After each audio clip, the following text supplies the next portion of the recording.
مسلمانان چې د مکې مدینه منورې نه تلل نو زر کسانو، او کافر چې کوم د مکې نه راغلیو 3000. کافر ټول مسلح وسله وسره زیاته و. ما تیره جمعه درته ویلو چې د ابو سفیان د تجارتي قافلې څومره ګټه وه هغې ټوله د جنګ ته استوا. مسلمانانو سره صرف 2 آسونه و، یو اس یو صحابي سره او بل اس د نبی کریم صلی الله علیه وسلم سره. مدینه شریفې نه 1000 کسان اوتل. احد ته چې نږدې شو نو عبدالله ابن ابی چې کوم د منافقانو سردار دی، په ژبه خو د اسلام کول، په ژبه ځان د نبی علیہ السلام ملګري حسابو او د زړه نه کافرو، ام ورسره ووته. ځکه ظاهر کې خو به ځان ته مسلمان وی. چې احد ته نږدې شو نو عبدالله ابن ابی وی چې زه خو د جنګ کې شرکت نه کوم، زه خو واپس ځم. نو 300 منافقین ورسره واپس شو. وی زما مشوره چا ونه منله. ما وی چې جنگ لبار نوزو دی مدینه کې پاتې کېږو، د مکې دا کافر بیا تنگ شي واپس بدی، اکه په کلي رو ختل نو بیا به ورسره زمونږ بچیم جنګو کې پکانو به ویلي او زمونږ ښځې به هم پکانو وولي. نو زما رای چا ونه منله، لہذا د ځان نه وجلم. نو د 300 منافقینو سره عبدالله ابن ابی واپس شو. 200 مسلمانان پاتې شو. په دې 200 کې یو 2 قوم او یو ته بنو حارثه وی، یو ته بنو سلمه وی. اغیم چې د عبدالله ابن ابی دا 300 واپس کېدل او دې ته وکتل لږې غوندې د هغوی زړه کې میلان پیدا شو چې مونږ هم ځو. خو الله زړونه کلک کړل. بعضې مسلمانانو ورته ووې چې تاسو څه کوئ؟ هغوی خو قضیه خو منافقان دي، مونږ ته پته ده چې د زړه نه هغوی نبي علیه السلام نه دی منلی، صرف په خولې اسلام کوي، او تاسو خو مسلمانان یې.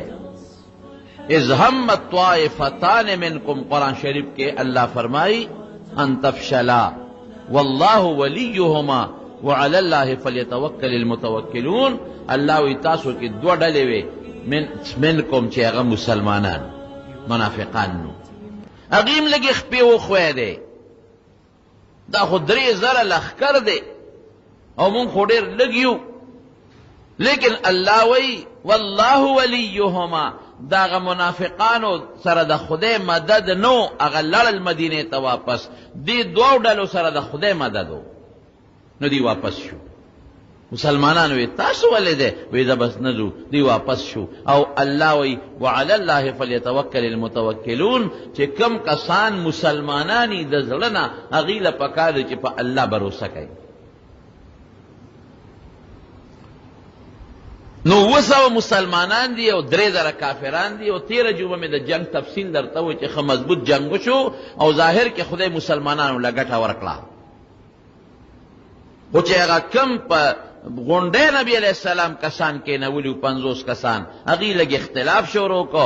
د هغوی د وجې نه بیا د مسلمانانو باندې د کافرانو حمله وشوه د خالد ابن ولید ناګهاني. 9 کسان صحابه پکې شهیدان شو.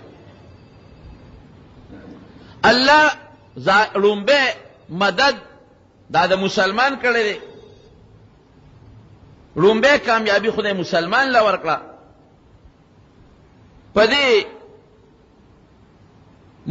مدینه منوره کې یو سړی و، ابو عامر به ورته وی، د خولې نه ډېر پوستو او ډېر زیات عبادت گزارو. نو خلکو په ابو عامر راهب مشهور کړو چې دې ډېر عبادت کوي. نو چې حضور پاک مدینه شریفه ته راغی نو دې ټینګېدی نه شو. نو لړ د مدینې نه مدینې ته وتښتېد. وی د مسلمانانو دا زور نشم لیدی. نو هلته به د مکې خلک د مسلمانانو خلاف روچتول. نو په احد کې دی راغی، جنگ غزوه احد کې. نو د کافرو ته وی ودرېږئ، زه در یو چل کوم، زه ور مخکې کېږم. نو په دې انصارو کې اوس زما قبیله ده، زما قوم دی او زما ډېر لوی قدر به کوو، عزت به کوو. هغوی له زه اعلان ورکوم نو د نبي علیه السلام نه به دوی دله جدا کړم، دا خپل قوم ته دله جدا کوم، لږ به درته پاتې شي. هغې وی ډېره ښه ده. نو چې دې څنګه راغی او میدان کې ودرېد، اواز یې وکړ خپل قوم ته، وی ای زما قومه د مدینې اوس، ما پیژنې؟ زه ابو عامر یم، تاسو چې راته راهب وایئ، او لویه ډله مې د مکې نه راوستې ده، او چې زما څوک هم ملګري وي، زما د قوم وي، زما سره تعلق وي، هغه دې مهرباني وکړي د جنګ نه دې لاس وباسي او ودیځي. زه ابو عامر یم. هغې ورته وي او موږ دې پیژنو، ته ابو عامر راهب نه، ابو عامر فاسق یې، موږ دې ښه پیژنو، شیطانه. لاړې وتښتېدې مکې ته، اوس یې زمونږ خلاف لښکر راوسته، اوس موږ د پیغمبر علیه السلام نه جدا کې ودرېږه، که موږ له په ګوتو راغلې چې برابر دی. لاړ د مکې کافرو ته واپس شو، ویا خو دونه کلک دي د نبي علیه السلام دا ملګري چې زما خو پکې یو قسم خبره ونه منله، او بیا الټی زه بیده تکړم وی کنځلم، یاره زه چې مکې ته تلیم د مدینې خلک بدل شوی دی. رسوا که خدای پاک. جنگ کې چې کومې کارنامې صحابه کرامو کړي د هغې مثال نشته. حضرت حنظله د ده زوی دی، د دې ابو عامر زوی دی حضرت حنظله، پلار یې کافر دی او زوی مسلمان دی. مشهور تاسو په دې نظمونو کې هم د حنظله رضی الله عنه واقعه اورئ. حضرت حنظله رضی الله عنه شهید شو په دې جنگ کې. چې کله شهید شو نو نبی علیہ السلام مبارک صحابه ته ووی چې ما خو فرشتي ولیدې چې د حنظله له غسل ورکو، دی اولمبو او د سر نه اوبه ساسي، تاسو رده د بیبي له تپوسو کې څه وجه ده؟ نور شهیدان فرشتې نه لمبوي او دی اولمبو سر نه اوبه ساسي. صحابه لاړل، د بیبي وه جمیله نوم یې او دا دغه منافق عبدالله ابن ابی خور وه، د ده بیبي ده، مسلمانه ده. هغې نه یې تپوس وکړو، وی نبي علیه السلام وایي چې حنظله نور یې ورته الو نه وی چې د له فرشتو غسل ورکړی دی، سر نه اوبه ساسي. وی دا تپوس ته وکړئ چې د ده څه حالت و چې د جنګ له راته، وی د ده څه حالت و چې د جنګ له راته، څه ناشنا کار یې کړی دی که نه دی کړی؟ یاره وی نور حالت څه خو یې نیم خبر، خو په دغه شپه د خپل کورنۍ چې کوم د ښځې خاوند تقاضی هغه پوره کړله، او بیا جنگ لپ نیغ روان شو. یاره وی چې غسل کومه نو په دې ډېر لوی وخت اوړي، نبی علیه السلام به د کافرو په منځ کې ولاړي او زه به لامبمه، نو غسل یې نه دی کړی او په لوی جنابت کې میدان ته درغلی دی. دا راته پته ده. حضور پاک وی وګورئ، وی الله تعالی ولا د مرګ نه پس یو شرافت او عزت ورکو او فرشتو ولا غسل ورکو. د دې وجه نه د ده لقب دی غسیل الملائکه، هغه حنظله چې فرشتو لمبولی دی. نبی علیہ السلام سره یو توره وه، توره یې لاس کې اوچته کړه، وی من یأخذ هذا السیف بحقه، وی دا توره به څوک په لاس کې والي خو چې د دې تورې حق ادا کړي. د جنگ شروع کېدو نه مخکې صحابو ټولو لاسونه اوچت کړل، یو یې صاحب مال یې راکړه، بل وی مال یې راکړه، خو چې چا به لاس اوچت کړ نو نبی علیہ السلام به لاس واپس راوسته کړ، لاس یې واپس کړ. صحابه وی د الله رسول ولې؟ وی داسې سړی غواړم چې د دې تورې حق ادا کړي. حضرت ابو دجانه رضی الله عنه را مخکې شو، وی د الله رسول د تورې حق څه دی؟ وی د تورې حق دا دی چې هغې پورې به دې جنګېږي چې به دې کافر مړه کړي، مسلمان ته ونه لګي، مسلمان پې مړ نه کړي او کافر پې مړ کړي او اونه تختی. مسلمان به پې نه وجني، کافر به پې وجني، او چې اونه تختی شانه کړي، دا د دې تورې حق دی. وی د الله رسوله مال یې راکړه او دعا م راته وکړه. هغه توره ابو دجانه رضی الله عنه له نبي کریم صلی الله علیه وسلم ورکړه او دعا یې ورته وکړه، الله وی تره د مدد وکړي. نو الله هغه دعا قبوله کړه. دی چې کله په میدان جنگ کې روان دی، هغه توره ورسره ده، د حضور پاک مبارک توره ده، نو د دا مټې والې، دا د بدماشۍ تللی کول، دا لاسونه یې واله او خپې یې نږدې نږدې کېښودې او سینه دا سټې اوچت کړي. نبی علیہ السلام چې ورته وکتل مسکی شو، وی دا چال د خدای ډېر بدي شي، دا د کبر چال دی، دا د کبر چال، دا د خدای ډېر بدي شي، خو په دې موقع د خدای خوښ دی. په دې موقع کې څوک داسې چال کوي ولې کافر باندې خپل رو بچي او کافر ته خپل طاقت ښیي، نو په دې موقع دا چال جایز دی. او د دې موقع نه بغیر دا د کبر تلل د خدای ډېر بدي شي. لاړه وغه تورې لاس کې واغېشته، د دنیا کافرانې پې مردار کړل، لیکن شی نه کړه کافر ہوتا، مخ په مخ وجنګېد او خدای وله شهادت ورکړ. حضرت عمرو بن الجموح رضی الله تعالی عنه یو بل صحابي دی، پخپه ګډ دی ګډ، بچو ته وایي زمزم جهاد لا، بچی وتی بابا ته خو پخپه ګډې، ته خو معذورې، ته جهاد له نشې تللی. دی راغې پلاس بچی را دوې نه بچو زه ځم، او چې معذورې منو جمدې به رانه شم، مړ به شم، شهید به شم، کنه جنت ته به زر ورسم. نو بچی رالل نبی کریم صلی الله علیه وسلم ته شکایت وکړ، وی صاحب زمونږ بابا دی عمرو ابن الجموح او پخپه ګډ دی، تا ته پته ده د ګرځېدو غریب نه دی او د جهاد شوق یې دی، موږ څوک وو وی ما لی راولې، وی تاسو یې مه منې کوئ، که ځي مې منې کوئ. لیکن دته حضور پاک وفرمایل وی عمر وی تا نه د جهاد فریضه ساقطه ده، ته معذور یې، که ته نه دی تا خدای نه نیسي، مزه دته وی مزه بچو ته وی که ځي منې کوئ ما، هغه وی د الله رسوله شوق مې دی او ما پرېږده زما زړه کېږي زه ځم. نبی کریم صلی الله علیه وسلم ته ډېره خدای خو معذور کړی که نه ځې تا باندې ګناه نشته، خو که ځې نو زه راته مزه او ستا خوښه ده، وی ځم.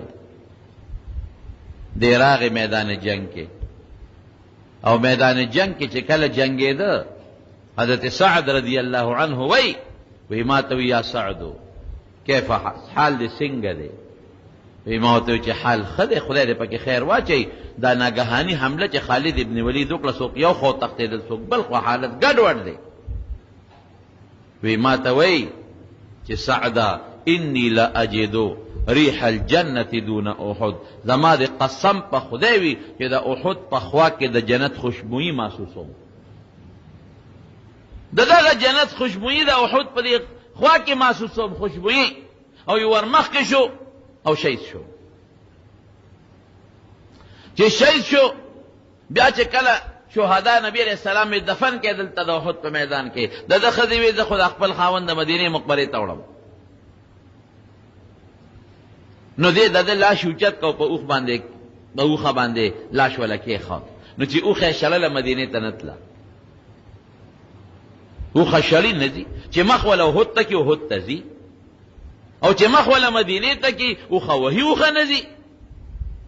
رالل نبی علیہ السلام ته شکایت وکړو، وی صاحب هغه عمرو بن الجموح لاشم په اوښه اچولی دی، اوښه مدینې ته نه ځي او احد ته واپس ځي. وی ښځی راولی، ښځی وله راوسته، وی ستا دې خاوند څه دعا خو نه وه کړې؟ وی کړې وه.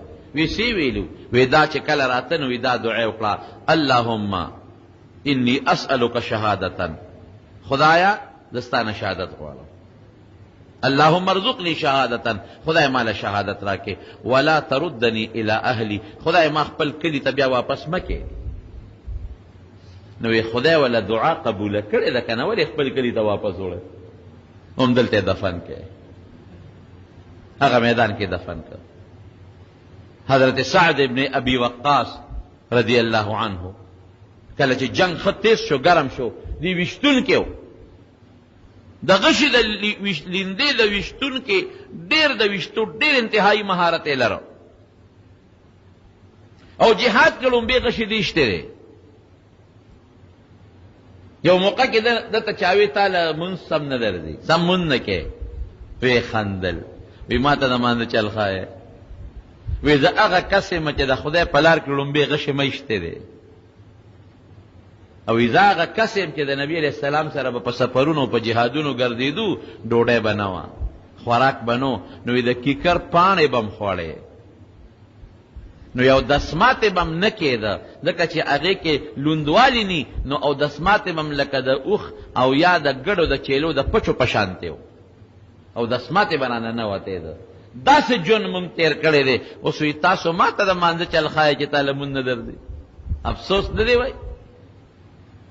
نو د غشو د ویشتو مهارت یې لره، چې په لاره به څوک تلل نو نبي علیه السلام به هغه ته وي د هغه شي ده ته ولی د تکې دی دې ښه ویشتل کولی شي نو ده به لینده راښکا داسې زور به یې ورکا لیندې له لینده چې څونه تیزه راکاږي نو هغه مرغشې ډېر تیز دي 2-3 لیندې یې ماتې کړې وې یو دی یو بل صحابي دی نو حضور پاک به دا لاس مبارک په دې تندي دلته کېښود د چې به غشي ویسته داسې به یې ورته کتل چې دا غشې په کافر لګي که نه لګي نو دی ورته وي د الله رسوله زما شاته ودرېږه نه سره خوا کې مه ودرېږه ځکه چې زه دې دی نه غشي ولم نو دشمن ما ولي چې ډز د کم دی نه کېږي نو دشمن په هغه ځای ډز کوي که نه زه غشي ولم دشمن ما ولي نو هسې نه تو نه لګې شاته ودرېږه نو که غشې راځي زه به لګم خو ته خو به بچ کېږې که نه نو چې ده به ډېر شوق سره غشي ویشته نو حضور پاک به ول آواز ورکړه ارمی یا سعدو فداک ابي و امي اے سعده اولا زما مور او پلار ستانه قربان د دوو صحابو نه نبی علیہ السلام خپل مور پلار قربان کړي دي لکه یو سړی چاته وي مور مې ده نه قربان پلار مې ده نه قربان دا د عزت لفظ دی نو حضور پاک به ول آواز ورکړه ارمی یا سعدو اولا سعده فداک ابي و امي مور او پلار مې در نه قربان دا د ده دپاره لوی سعادت و یو د حضرت زبیر نه یو د ده نه دا تفدیه شوې ده دا د ده دپاره لوی سعادت دی یو وخت کې یو د بقي سره خوا کې ډېره زمانه وشوه ما ته چا وی راځه یو د نبي علیه السلام غشی دی او د هغه لینده درته ښیم نو چې بویه تلمه څه نوادرات پراته وو هغه ځای کې نو ما ته یې وی چې دا د نبي علیه السلام د شیشه کې دننه شیشه وه او یو چبوتره وه په هغې د پاسه لینده پرته وه غشی پروت و وی دا د حضور پاک لینده ده او د هغه غشی دی چې ما ورته داسې وکتل نو ما هغه ته وی ته خطا شوې مې دا د حضور پاک لینده او غشی نه دي مې دا د حضرت سعد ابن ابي وقاص لینده او غشی دي نو هغه ما ته وی تا ته څه پته لګي مې حدیث یې ورسره لاندې لیکلی دی هغه لیندې ته لاندې دا حدیث لیکلی و ارمی یا سعدو فداک ابي و امي اوله سعده مور و پلار مې در نه قربان مې دا حدیث یې لیکلی دی معلومیږي دا چې دا هماغه د حضرت سعد ابن ابي وقاص لینده ده او د هغه غشی مضبوط قربانه صحابه ورکړي حضرت مصعب ابن عمر ما تیره جمعه درته ویلي چې کوم د حضور پاک هم شکل او د پیغمبر علیه السلام دفاع یې کوله په هغې کې شهید شو چې شهید شو دا هغه صحابي دی چې په مکه کې د ده کوم جند و په مکه کې نو ده به د 200 درهمو جوړه ساره چوله یو به بیګاله چوله دونه قیمتي جامې به چوله د زرګاو روپو جامې به چولې او چې یو جوړه به یو ځل واغوستله دوباره به هغه نه چوله بله به چوله او په دې مخ باندې به قیمتي اعلا د ریخم روبنده چولې چې زما په مخ خاوره او دوړه پرې ونه ځي او قیمتي صادر به او مالدار سړی و ډېر زیات مالدار خلکو به صفت کو یو ځل به سار جوړه چوله ماښام به بله بدلوله ماښام به واچوله سار به بله بدلوله مالدار او قیمتي جامې به چولې خو چې کله مسلمان شو او د اسلام نه پس راغې مدینې منورې ته یو ځل داسې په لاره باندې روانو نو چې کم 2 څادرې دي یو یې د کمیس په دې ځان نه تاو کړی دی بل یې د پرتوک په دې ځان نه تاو کړی دی نو غټې غټې ټوټې ورته لګېدلې وې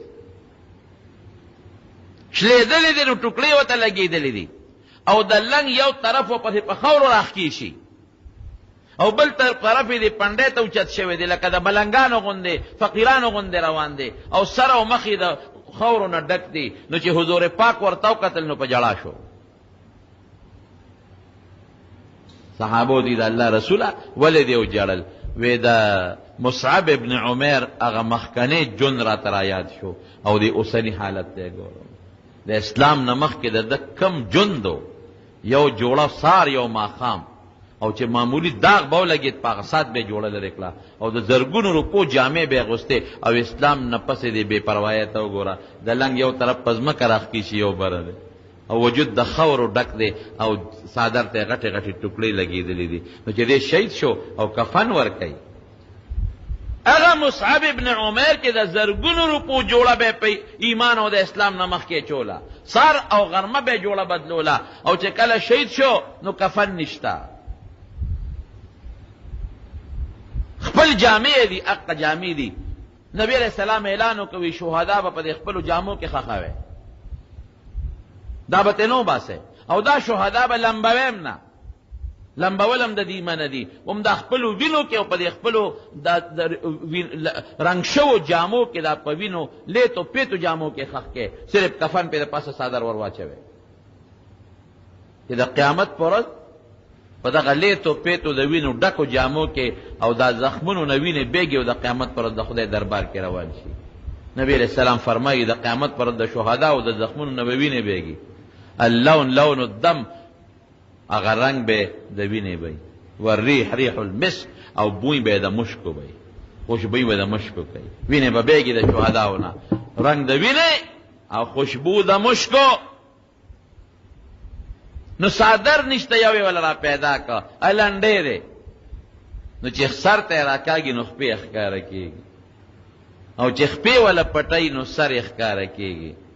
نو حضور پاک نه چاته پوسو که صاحب سو سره کو وی سر ولا پټ کې، سر ولا پټ کو پخپو یا ولا دا بروازه واچول، دا غیا ولا پخپو واچول. دغه رنګ حضرت حمزه رضی الله عنه خور ولا دو صادره راوړي، دوا چې نبی علیہ السلام او قتل دو صادره وی دا سو کې یو مې د تر لور کې یو بل شهید لور کې، دا شهدا او کفن نشته، یو مې د تر شو یو بل شهید لور کې وی صاحب یو غټ دی او را کوټه دی. نو ګوره دا صادرونه خو د ترو نو پکارو چې هغه غټ د تر لور چک ور کړی ور کوټه د بل حضور پاک سوي انصاف او پکې وی قران دازي په واچوي چې د کمره سي برد شي او چې د کم نه رسي به د بل شي، نو چې قران دازي په واچو لا غلنډې د دوره سي د غټ د بل چونه سي چې سر به ولا پټونو د دبا په ښکارا کې دي، او چې خپې به پټول نو سر به ښکارا کېده. وی سو سره کو د الله رسوله وی سر ولا پټ کې پخپو ولا غیا واچوي. دا د صحابه کرامو شان دي خان، دا غي دفن دي. جنازه چې کیږي نو قبرونه کنستول کیږي، نو چې کوم باقی صحابه دي نو دا غوي وجودونه هم ټول زخمی دي، نو قبرونه کنستل بیا وحد کانی د زمکه د قبر کنستل هم پکې مشکل وګرانو پکې. نو نبی علیہ السلام ودا سیو کې چې غټ غټ قبرونه وکنه وي او دوا دوا درې درې په یو قبر کې سم نه وي، نو غټ غټ قبرونه وکنستل، نو دوا دوا او درې درې د یو قبر کې سم لول، او چې چاله قرآن زیات ور دی قبل ته مخ کې د میرټ شو میرټ د دفن میرټ چې وته وي ترجیح، چې چاله قرآن زیات ور دی قبل ته کې، چاله کم ور دی ورپسې، چاله هغه نه کم ور دی ورپسې. نو په احد کې اوسم یو قلعه د دیوال ته تو دی، غټ دیوال ته تو دی، دا ټول شهداء کرام په هغه ځای کې دفن کړي دي. صرف حضرت حمزه رضی الله عنه یو دغه خورای دی، حضرت عبدالله ابن جحش رضی الله عنه، او یو وسره دغه مصعب ابن عمر دی رضی الله عنه، دا درې وړه په یو ځای کې دفن دي. او داسې په دغه چبوتره کې د یو دوه درې شهدا او نور قبرونه مشته.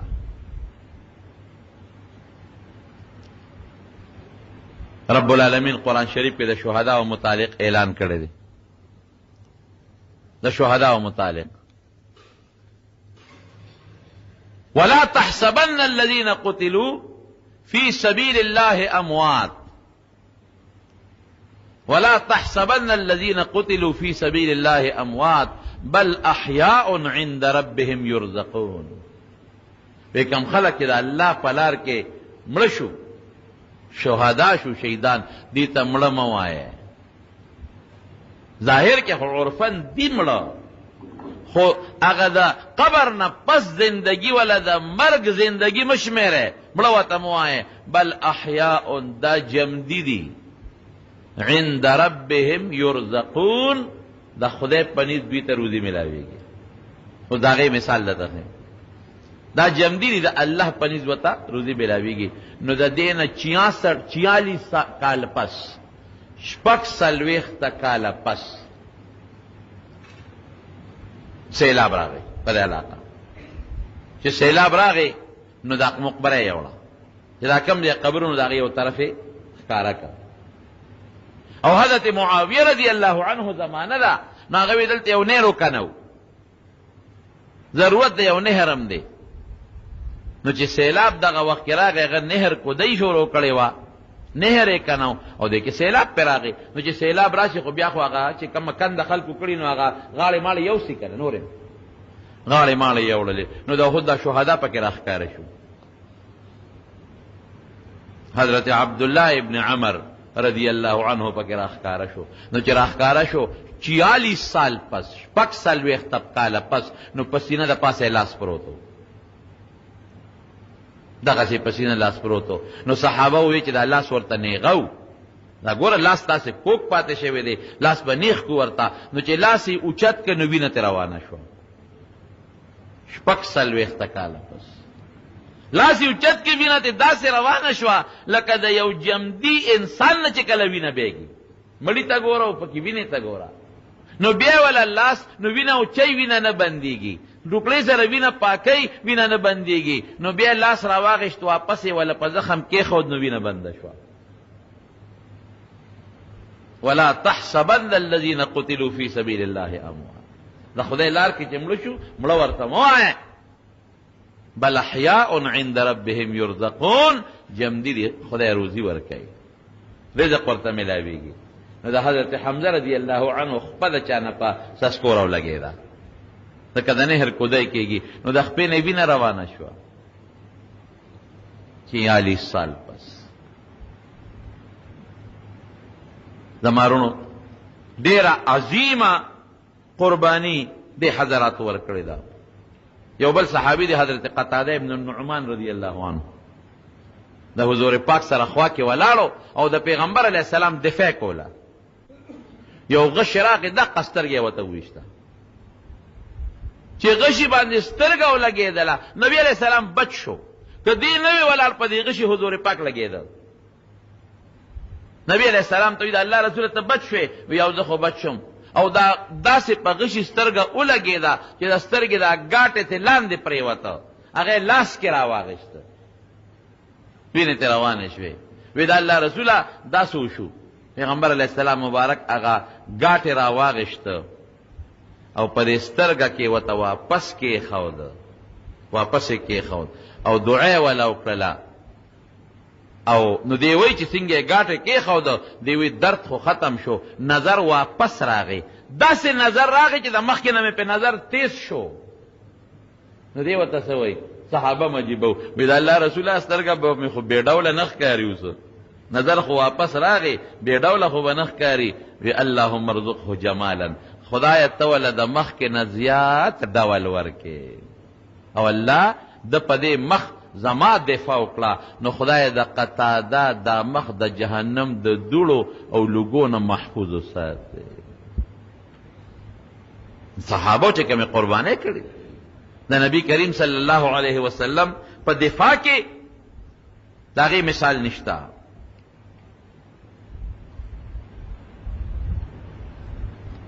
حضرت خیثمه رضی الله تعالی عنه زوی حضرت سعد، دا غم حضرت سعد نومو،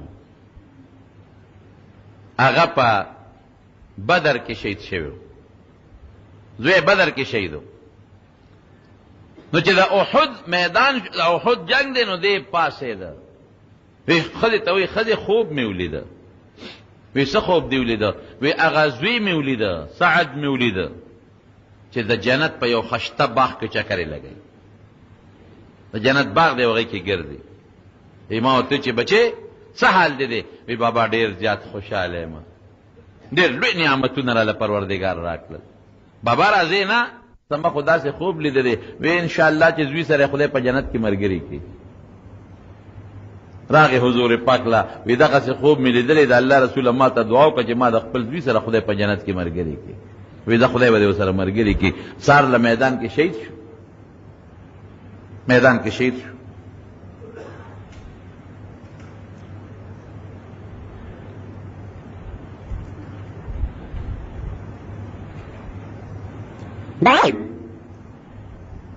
یو بعض بدبخت داسې مو ابی ابن خلف مشهور کافر دی،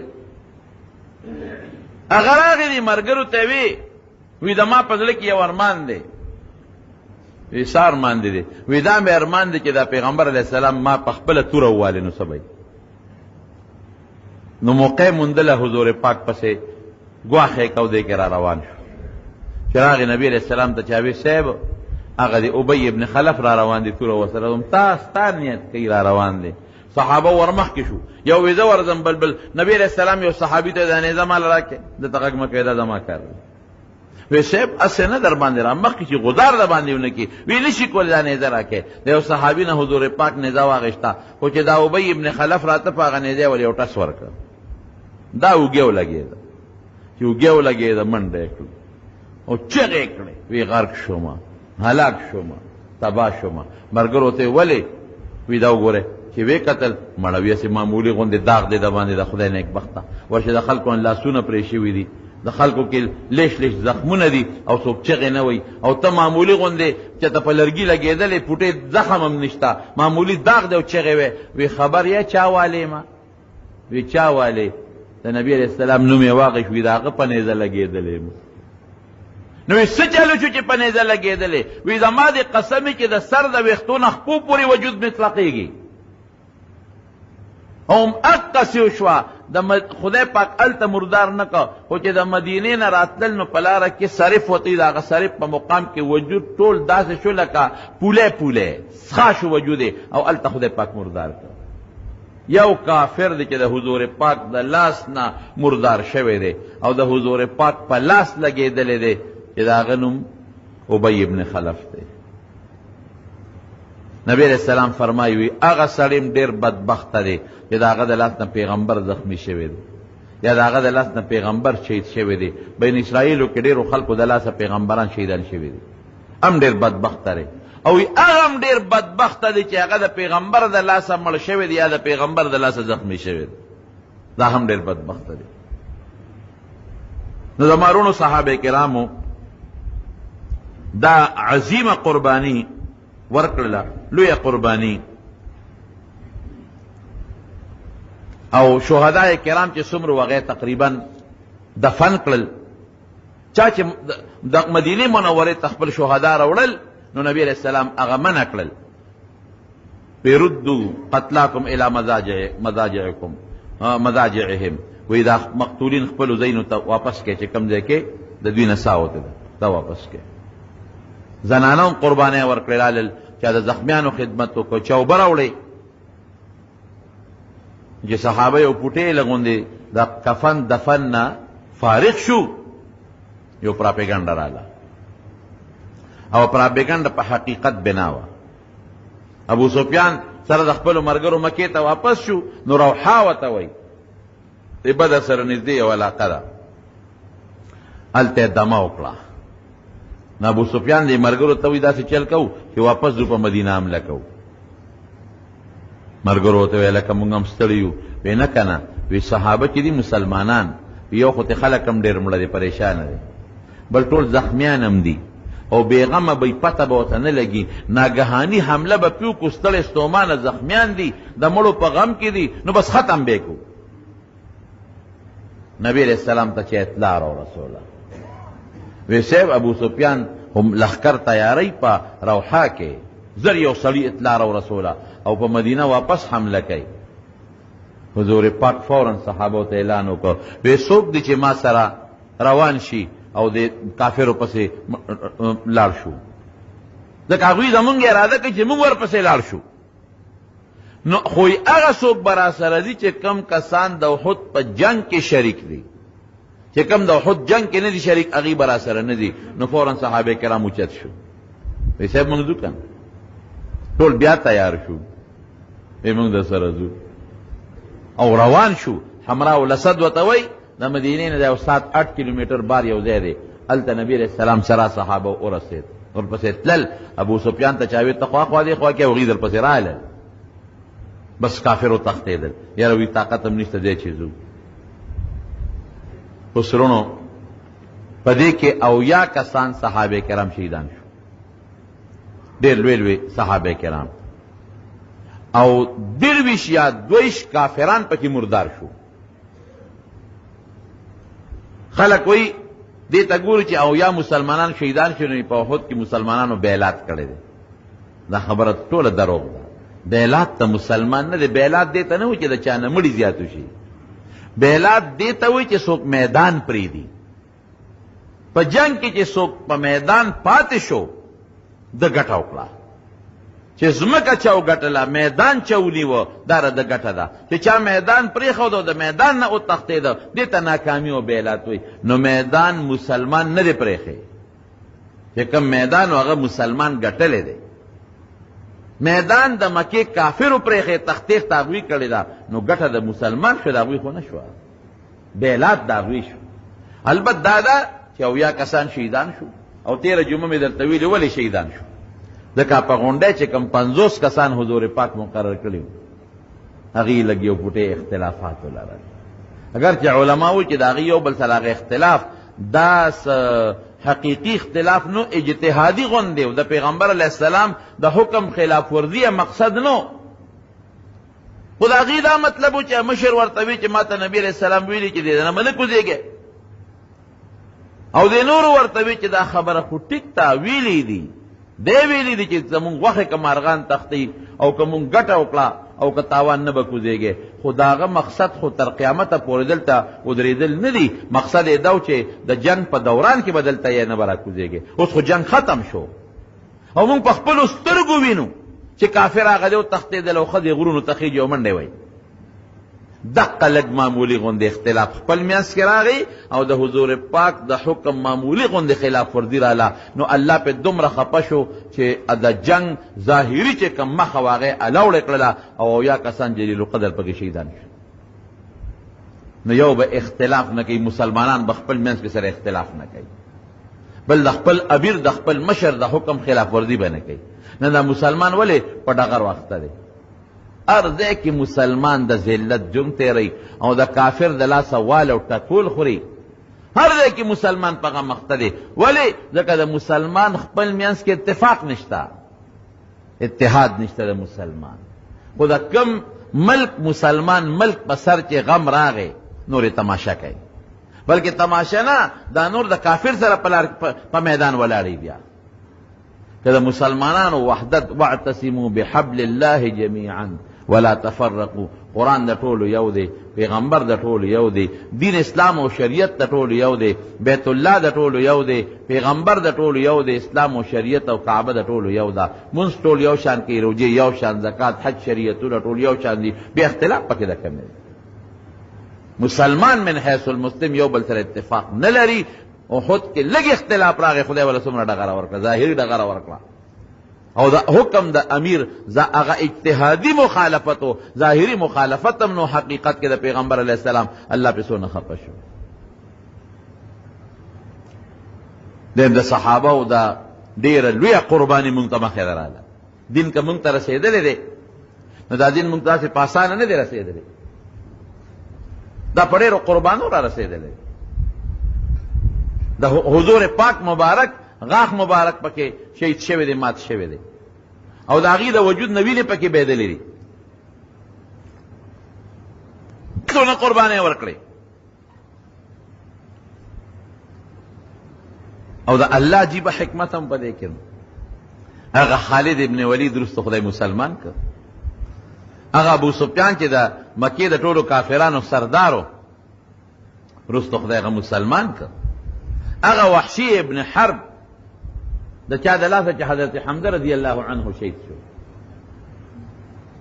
او د چا د لاسه چې د حضرت حمزه سینه وشلېدله او جګر باندې چکونه ولو لګول او پینه چکونه ولګول. نو یو وخت کې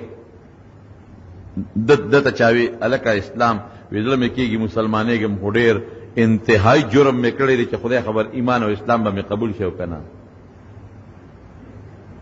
یاره وایي چا ورته وی نه، دی په خپله وایي وی چا راته وی چې یاره نبي علیه السلام ډېر رحمدله دی. دویم چې څوک هم ایمان راوړي د هر چا اسلام هم قبلوي. او دریم دا دی چې استازي ته خو بلکل غږ نه کوي، نو چې ته استازي چا لېږل نبی علیہ السلام لا نو زم د هغه استازو په ډله کې پیغمبر علیہ السلام له ورغلم وی چې څنګه ورغلم او مخامخ نبی علیہ السلام ته کېناستم دې د شکل نه تور او د وجود نه لږ درونو غټو ما ته نبی علیہ السلام داسې مخامخ وکتل ما ته وی انت وحشي هلکه ته وحشي ما ورته چې او د الله رسول وحشي ما ته وی انت قتلت حمزه حمزه تا وجلې دی اوس داسې خو نه وی چې او کوي چې نه دروغ کې راځي کوي چې او ما وجلې دی نو دا لګي پټي بیا د به کې راځي وی قد کان من الامر ما بلغک وی سیب چې تا ته کوم خبر رسیدلې ده ټیک تا نور یو نه وی چې او ما وجلې دی چې تا ته کوم خبر رسیدلې دا غ ټیک تا وی څنګه راغلی وی سیب ایمان اسلام راوړل غواړم ایمان راوړل غواړم درې زلا د حضرت وحشی ابن ایمان د خدای دومره خوښ چې درې زله د حضرت وحشی د ایمان په سلسله کې جبریل اسمان او ځمکې ته تللی راغلی وی او اسلام راوړل غواړم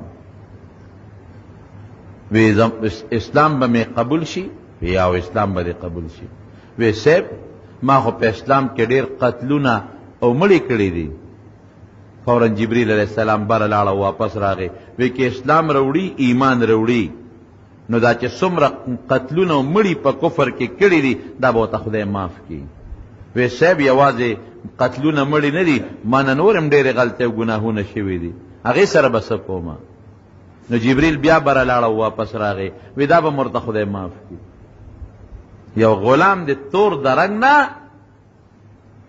او دومره د حضرت حمزه رضی الله عنه سره کم حالات کړي دي بل څوک وی به چې لرې کېده تا خو ډېر لوی جرم کړی دی لیکن خالص د اسلام په مینه کې حضرت جبریل د خدای نه درې احکامات راوړي یو راوړي بل حکم راوړي اخیری فیصله دا شوه چې بس هر څه د خدای بخي خو اسلام راوړي ایمان راوړي صرف نبی علیہ السلام په یو شرط لګاو وی یو طاقت لرلی شي چې دا مخ زمانه غیب کې چې د جهاد ته لاړ شي او ما سره نه مخامخ کېږي وی د الله رسوله ولې وی چې تا ته ګورم ما ته د خپل تراغه پرې کړې پوزه پرې کړې شونډې او پرې کړې سترګې را یادېږي نو که دا کولی شي نو ایمان خو دې قبول دی هر څه د خدای معاف کړل چې څه دې کړي خو که دا کولی شي نو وی بلکل د الله رسوله ورغلم پې نو لاړ جهاد نه اطرافو ته لاړ جهاد نه نو خدای ولی یو بل عجیبه دله یو منقبت ورکړ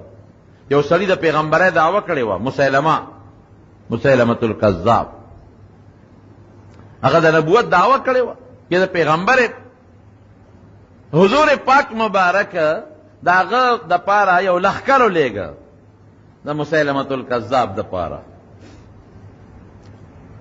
جګړه وشوه خو د نبی علیہ السلام په جون کې هغه فیصله نه شوه د حضرت ابوبکر صدیق رضی الله عنه په جون کې یو ډېر مضبوط جنگ وشو نو وحشي وی ما سره ما هغه نیزګۍ وه چې په کومه نیزګۍ مې حضرت حمزه رضی الله عنه په احد کې ویشتی وی اقه نیزګۍ وی د دیوال شاته ورته پټ ناست وم او یو چوندې کې مې د مسیلمه ته کتل مسیلمة الکذاب ته چې دې به ماله کم دی خدای په ګوتو راولي چې زه په دې نیزګۍ ولم وی ناګنه دې د دیوال خوا کې را تېرېده بادشاه دې د پیغمبرۍ دعوه یې کړې ده وی چې را تېرېده وی هغه چوندې کې مې نیزګۍ مخامخ کړه ورشغال مې کړه وی چې ورشغال مې کړه وی دې مې په دې نامه وویشته وی چې په نامه مې وویشته نو نیزه دې بل طرف ته پرېوته نو چې د بادشاه مړ شي نو قوم نشي ټینګېدی خو چې دې مردار شو نو چې هغه کم د ده امتیانو ایمان یې پرول ټولو تښتېدل د سیل مې بیا تښتېدل نو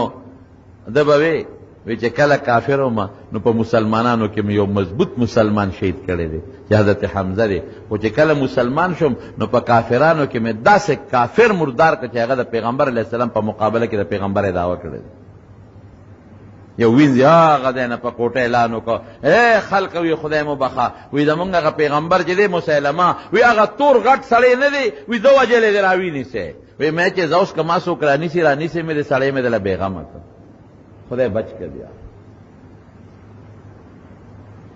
دا لویه معرکه د احد د غر خوا کې شوې ده دې وجه نه رسول الله مبارک د احد سره به ډېره زیاته مینه به وه.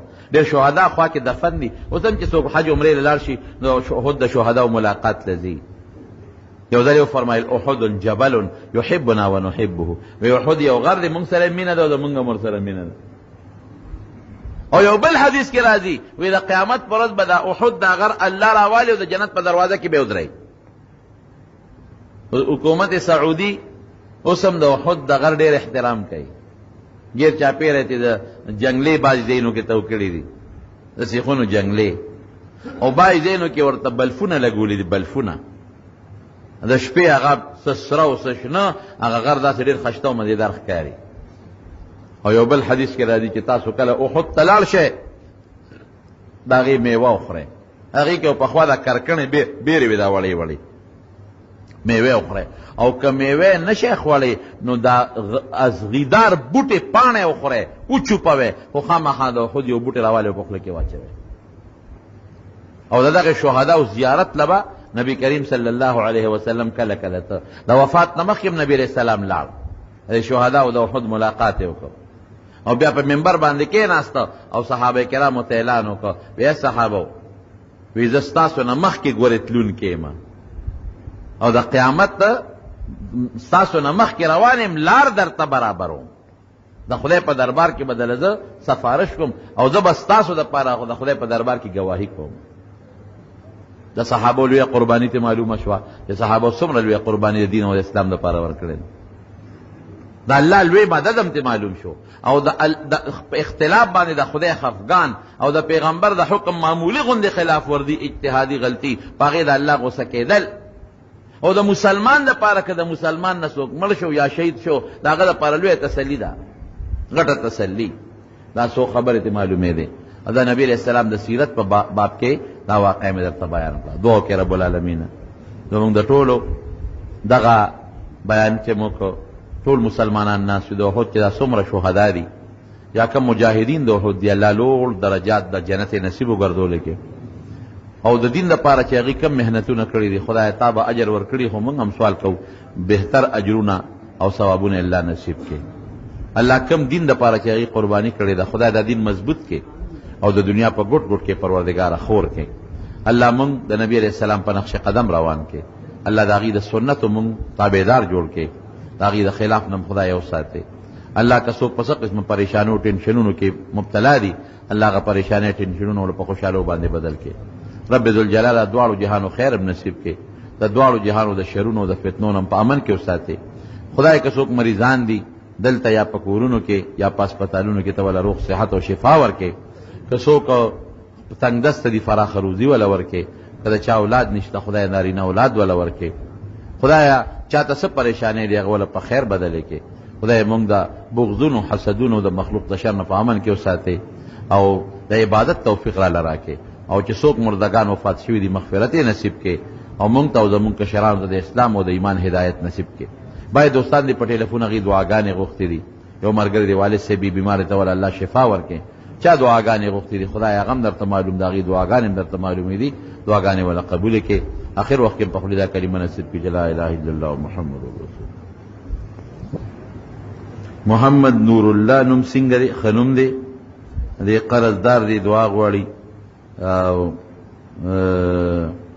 خدای دې قرض خلاص کا. او د امام صاحب خپل نوم نعمان د امام صاحب نوم دی، وظیفه بیا ځان نه ماله تپوس وکړه در به کوم. څاروي لرې د چرګې شاټینګ خوړل څنګه دي؟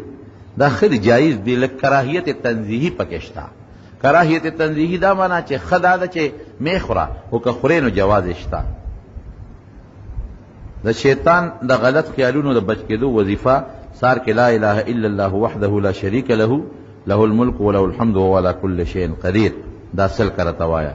یو ملګری دعا غوښته د پریشانی د وته الله یې د پریشانۍ نه په خیر خلاص کړي.